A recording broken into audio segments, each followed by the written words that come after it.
Ladang rezeki pasar Tanah Abang jelang Lebaran tiba-tiba sirna direbut kericuhan. Pasar grosir terbesar di Asia Tenggara ini merugi secara sistemik. Tak hanya pemodal besar pemilik kios, nestapa sirnanya rezeki juga dirasakan pedagang kecil sampai jasa panggul.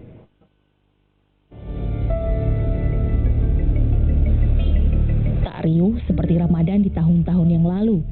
Mendekati Lebaran, tumpak bulat pengunjung di Tanah Abang berpadu kemacetan, sirna direbut kericuhan 21 dan 22 Mei.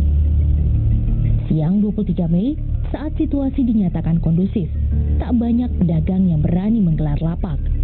Ancaman demi ancaman menghujani kami saat mencari tahu informasi aktivitas di pasar tekstil terbesar di Asia Tenggara ini.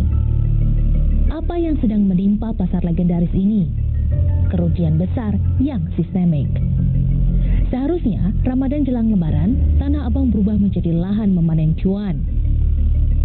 Pada hari normal, Tanah Abang menampung 150.000 pengunjung, sedangkan saat Ramadan membludak jadi 250.000 pengunjung.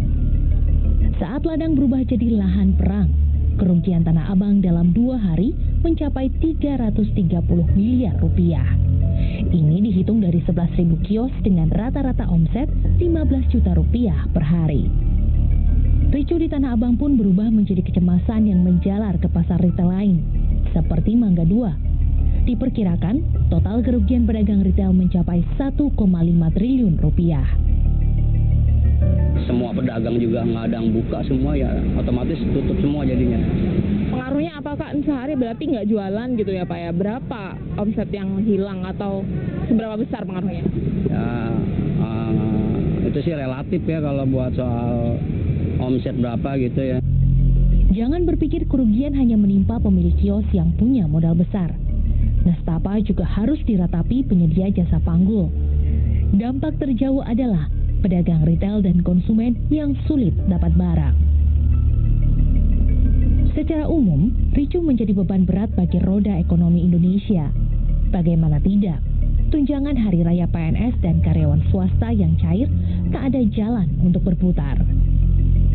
Yang jelas bisnis pasar terganggu ya, pasar dalam arti sebenarnya ini pasar Tanah Abang paling tidak ya, akan ada pengaruh ke sektor konsumsi ya, karena kita akan ada Lebaran ya, biasanya persediaan barang maupun konsumsi masyarakat secara keseluruhan meningkat ya sebelum Lebaran ya, dan pasca Lebaran setelah 1 minggu juga beberapa sektor konsumsi, transportasi, pariwisata itu biasanya termasuk juga sektor logistik tuh biasanya juga masih akan ada dorongan.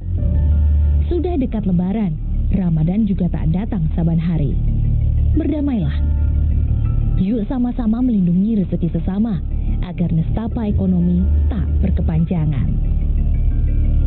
Tim Liputan Kompas TV, Jakarta.